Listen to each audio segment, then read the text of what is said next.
Hello everyone. I hope you all are doing well. After a long time, I am back in my YouTube channel. So I was little bit busy with my wet lab work as well as in my bioinformatics work. So in today's video, actually जो भी मैं discuss करने वाली हूँ वो after CSIR की बात है. मतलब अगर किसी का CSIR एग्ज़ाम निकल गया है या नहीं हुआ है, इस सब सारे टॉपिक के बारे में आज बात करेंगे. तो पहले मैं आती हूँ जिन लोगों का CSIR हो गया है, यानी कि CSIR क्वालिफाइड है, JRF हो गया है, अभी आप लोग नेक्स्ट फेज़ में जाने के लिए तैयारी कर रहे हो. इसके बारे में मेरा पहला जो भी है वो टॉपिक पहला होगा.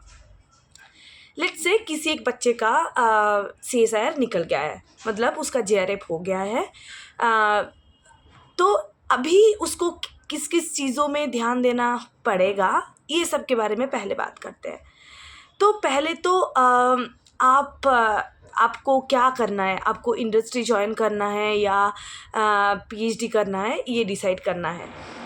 अगर आप PhD करने वाले हो या इंडस्ट्री में जाने वाले हो, ये दो डिफरेंट प्रोसेस होता है. पहले तो आते हैं जो लोग इंडस्ट्री में जाना चाहते हैं, इस सब के बारे में.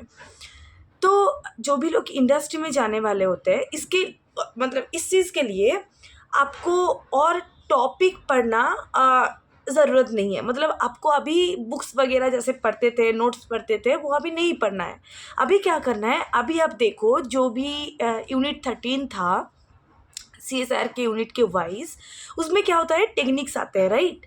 तो जो भी बच्चे इंडस्ट्री में जाना चाहते हैं वो लोग अभी तैयारी कीजिए यूनिट 13 में. मतलब यूनिट 13 को आप पूरा ग्रस्प करने की कोशिश कीजिए. लेट्स से आपका डिफरेंट टेक्निक्स आते हैं यूनिट 13 में, like mass spectroscopy, like SDS page, like freight and all those techniques. You have to know about all those techniques. If you want to go in industry or in job opportunities you want to get, then you have to prepare all those topics.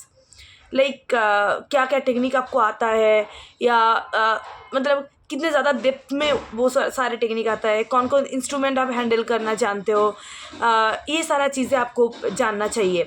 और अगर आप में ये quality नहीं है कि मुझे अभी पता नहीं है क्या क्या, बस वो पढ़ने के लिए पढ़ा था, बस CSIR निकलने के लिए पढ़ा था, अभी टेक्निक के बारे में आपको कुछ नहीं पता है, कुछ नहीं जानते आप, तो एक काम कर सकते हैं, आप शॉर्ट इंटर्नशिप चूज़ कर सकते हैं, लाइक 6 मंथ या 1 ईयर. ऐसे बहुत सारे कॉलेज, यूनिवर्सिटीज़, IITs और IISER और IISc, ये सारे जो भी इंस्टीट्यूट होते हैं वो सारे क्या करते हैं, शॉर्ट इंटर्नशिप के लिए वो लोग स्टूडेंट चाहते हैं. लाइक जिन लोगों का भी CSIR हो चुका है या अच्छा रैंक है CSIR में या गेट निकल चुके हैं, वो लोग चाहते हैं कि बच्चे आए उनके पास, ताकि उनका भी प्रोजेक्ट में थोड़ा ग्रोथ आए, एज वेल एज जो भी बच्चे आ रहे हैं उस बच्चे के अंदर भी टेक्निक रिलेटेड जो भी चीज़ें हैं, क्वेश्चंस है, डाउट्स है, वो सारे निकल जाए. तो ये शॉर्ट इंटर्नशिप आप ट्राई कर सकते हो. और बहुत सारे इंस्टीट्यूट ये अभी ऑफ़र कर रहे हैं शॉर्ट इंटर्नशिप, आप चेक कर सकते हो. डायरेक्टली आप डिफरेंट इंस्टीट्यूट के वेबसाइट में जाके प्रोफेसर को मेल लिख सकते हो, प्रोफेसर को अप्रोच कर सकते हो कि sir I want to do a short internship in your lab, like about like normal techniques I want to learn. If like वो अगर चाहते हैं कि वो स्टूडेंट लेना चाहते हैं, उनका प्रोजेक्ट में कोई स्टूडेंट चाहिए जो डिफरेंट टेक्निक्स सीख के थोड़ा हेल्प कर पाए, तो वो सारा चीज़ें अभी मतलब जानना चाहिए आपको. अगर आप इंडस्ट्री बेस्ड या जॉब बेस्ड अपना जो भी है फ्यूचर या करियर सेटल करना चाहते हो. तो दूसरी बात आता है PhD, जो कि मैं कर रही हूँ. तो मुझे थोड़ा बहुत ये इस चीज़ के बारे में थोड़ा बहुत नॉलेज है कि आपको किस मतलब CSIR के बाद में किस टॉपिक में आपको पढ़ना चाहिए या प्रिपेयर कैसे करना है. पहली बात तो आप CSIR के टाइम पे जैसे पढ़ रहे थे आप ऐसे ही पढ़ते जाओ. ये तो पहला पॉइंट है. जो भी बच्चे सोच रहे हैं कि मेरा CSIR निकल गया, बहुत खुश हूँ, अभी मुझे पढ़ना नहीं है, बहुत पढ़ लिया मैंने, अभी मुझे पढ़ना नहीं है, ये मत करना कभी. क्योंकि जो भी इंटरव्यूज़ होगा वो IISc हो या IITs हो, IISER हो, कुछ भी हो, आपको पूछेंगे क्वेश्चंस. जो कि आपको आएगा थ्योरी पढ़ने से। तो अगर जो भी बच्चे सोच रहे हो कि मुझे अब नहीं पढ़ना है, बहुत पढ़ लिया, वो बहुत बड़ी गलती कर रहे हो। आप पढ़ो, एक तो बात ये है। सेकेंड बात होता है आप यूनिट 13 को अच्छे से पढ़ो, ताकि थियोरिटिकल नॉलेज एटलीस्ट आपके पास रहे डिफरेंट टेक्निक्स के बारे में, ताकि आप एग्ज़ाम क्वालिफाई कर सकते हो।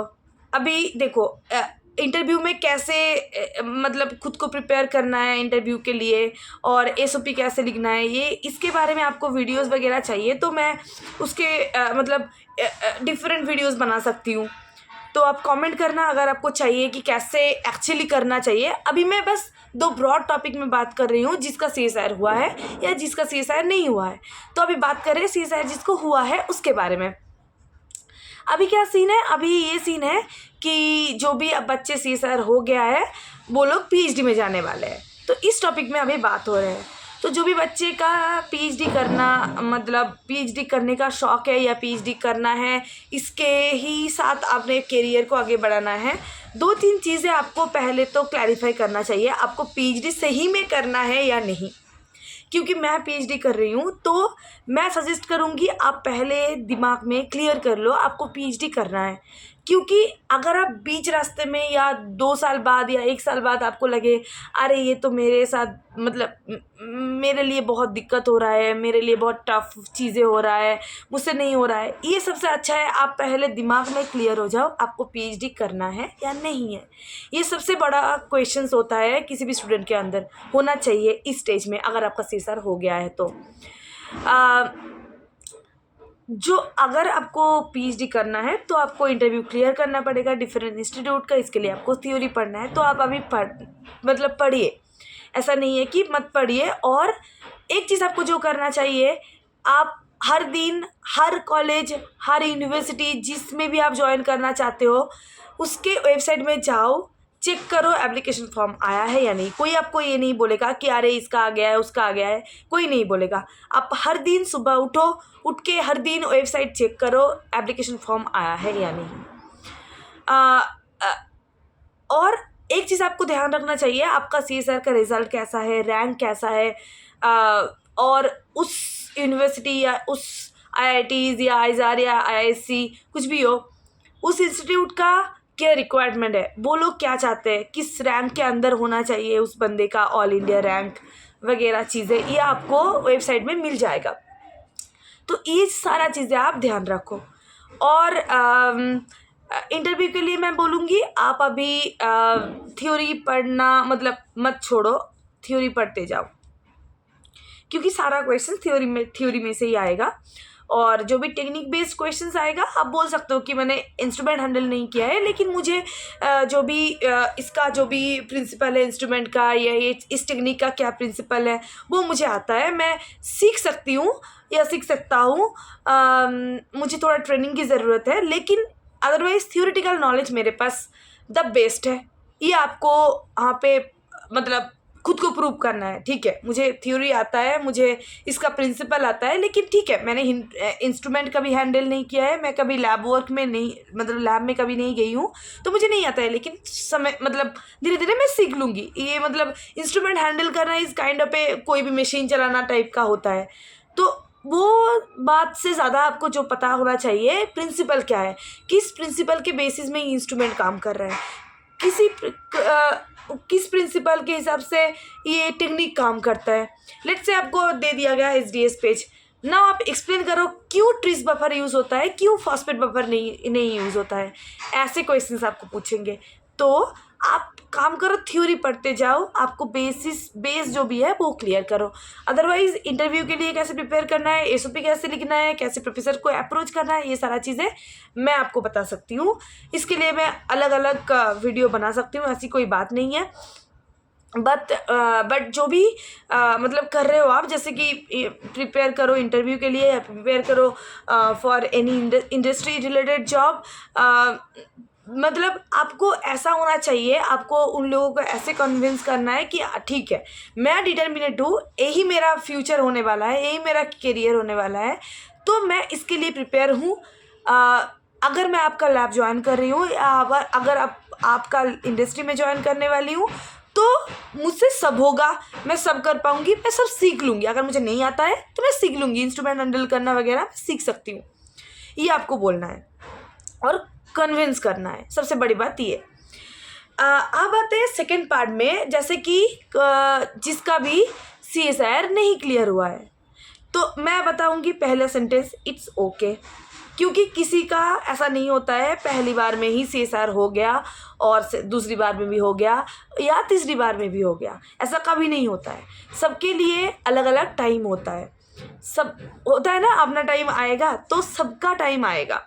ऐसा नहीं है मेरा पहली बार में हो गया, मेरा दूसरी बार में हुआ है, इट्स ओके। किसी का दूसरी बार में नहीं हुआ, तीसरी बार में होगा, राइट। एक तो बात है, कोई भी बच्चा मतलब उसका CSIR होगा या नहीं होगा वो एग्ज़ाम देने के बाद ही उसको पता चल जाएगा। ये मैं क्लियर बोल रही हूँ। जिसको भी लग रहा है कि मेरा CSIR क्यों नहीं हुआ है, रिज़ल्ट आने के बाद मैं ऐसा सोच रही हूँ अरे मेरा CSIR नहीं हुआ, मेरा CSIR नहीं हुआ, ऐसी बात नहीं होता है।